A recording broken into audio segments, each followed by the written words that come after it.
નમસ્કાર, હું છું પ્રિયા અને તમે જોઈ રહ્યા છો જનતા કી જાણકારી ન્યૂઝ। નજર કરીએ આજના સમાચાર। ધ્રાંગધ્રા રામેશ્વર ટાઉનશીપ સામેની બાજુમાં રોડ પર વેસ્ટેજ દવાઓનો નાનો જથ્થો ફેંકાયેલો જોવા મળ્યો છે। મહત્વની વાત એ છે કે ધ્રાંગધ્રામાં અગાઉ પણ જાહેર માર્ગો પર મેડિકલ વેસ્ટ ફેંકવાના બનાવો સામે આવી ચૂક્યા છે, જેના કારણે નાગરિકોમાં ચિંતા વધી છે। આ ઘટના નજરે પડતા જ એક જાગૃત નાગરિક દ્વારા તાલુકા હેલ્થ ઓફિસરને જાણ કરવામાં આવી હતી। જાણ મળતાની સાથે જ તાલુકા હેલ્થ ઓફિસર પોતાની ટીમ સાથે તાત્કાલિક સ્થળ પર પહોંચ્યા હતા અને પ્રાથમિક તપાસ હાથ ધરી હતી। તંત્ર દ્વારા યોગ્ય તપાસ બાદ મેડિકલ વેસ્ટ ફેંકનાર સામે કડક અને યોગ્ય કાર્યવાહી કરવામાં આવશે તેવી માહિતી મળી રહી છે।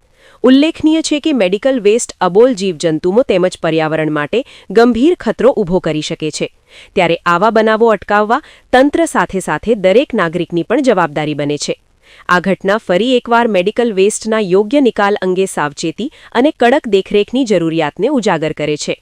રિપોર્ટ જયેશ કુમાર ઝાલા, ધ્રાંગધ્રા।